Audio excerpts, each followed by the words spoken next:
Alright, hello, my name is Juan Romero, and this is going to be a short video kind of talking about the critiques of about LLMs, right? Large language models. So just kind of a background, right? Just talking about GPT-1, right? So GPT-1 is OpenAI's model. OpenAI launched their GPT-1 model back in June of 2018. This model here had around 117 million parameters, and this model primarily only received text inputs. Okay. And then in 2023, OpenAI launched GPT-4. GPT-4 was capable of reasoning with images, and GPT-4 is rumored to have around 1.76 trillion parameters. So just to kind of write that out, as you can see, this one has 6 zeros. This one actually has 10 zeros.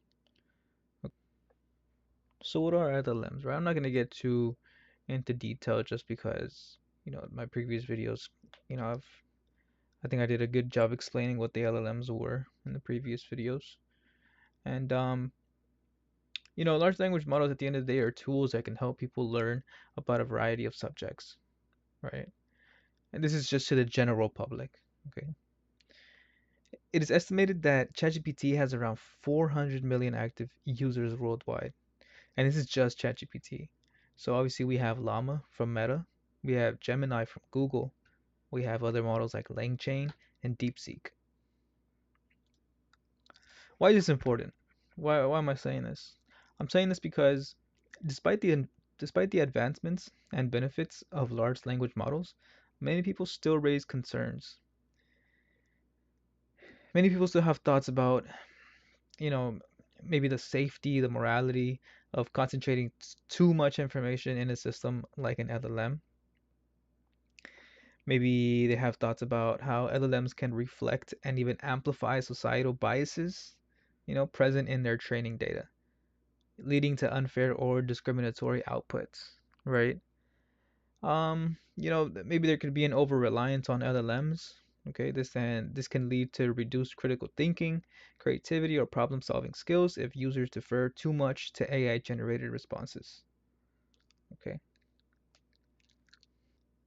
now I did something interesting here.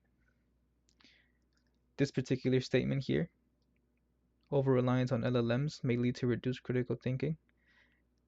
I did this on purpose, but this particular statement was generated actually by ChatGPT. Okay, which is interesting, right?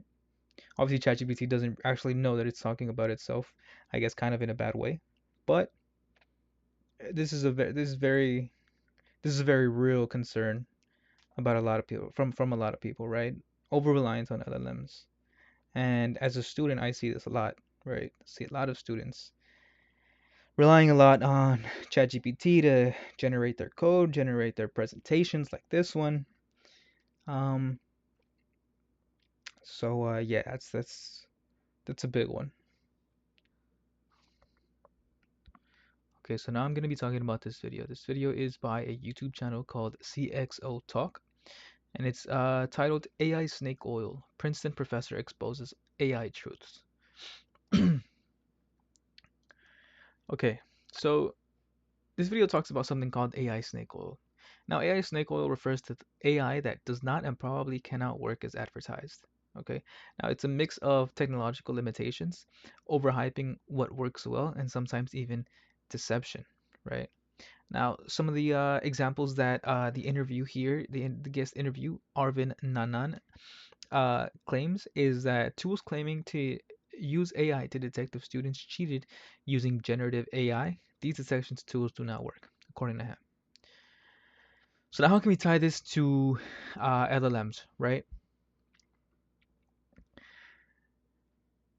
So while LLMs show genuine progress, applications built on them can still be snake oil if they claim capabilities beyond what the technology can reliably deliver, right? Now, an example that comes to mind is maybe something like an AI agent, right?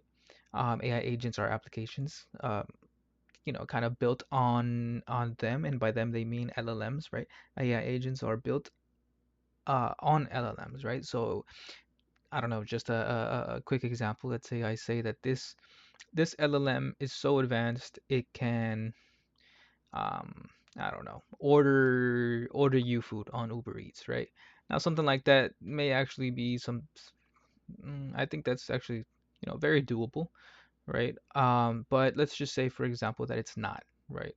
Now, um, I label it with all these fancy words. I put the word ultra behind my AI agent, things like that. And so I tell you, you know what, you get this AI agent and uh, food delivered right to your door, right? You don't even have to open the Uber app or DoorDash app or whatever, right?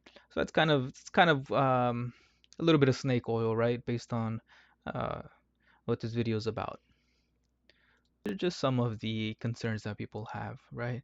This video was a whole hour long, but I didn't want to make my presentation based solely on that video, right? But, I just wanted to give an idea about that, you know. But essentially, kind of to wrap things up, let's take away, the main takeaways from this discussion, right? So I guess the key message here is that while there's lots of genuine progress happening in AI, we still need to be aware of what's being called AI snake oil, right? This is essentially AI that just doesn't work the way it's being advertised, right? It often involves overhyping what a technology can do and making claims that aren't really achievable, right? Sometimes it's just, like I said, kind of rebranding the older techniques. Um, like I said, putting words like ultra, putting words like premium, putting word even though it's essentially the same thing. So at the end of the day, this is a topic that I personally believe will not ever end, right? Despite all these advancements that we have with the technology and with AI, at the end of the day, there's always people who are against it for one reason or another, right? You have that very popular idea that AI is going to take over the world one day, right? And uh, to me personally, I just believe that AI is a tool, right? And we should not lose focus of that, right? Like with any job, right? If you have a tool and you use the tool the way it's supposed to be used, the job will get done,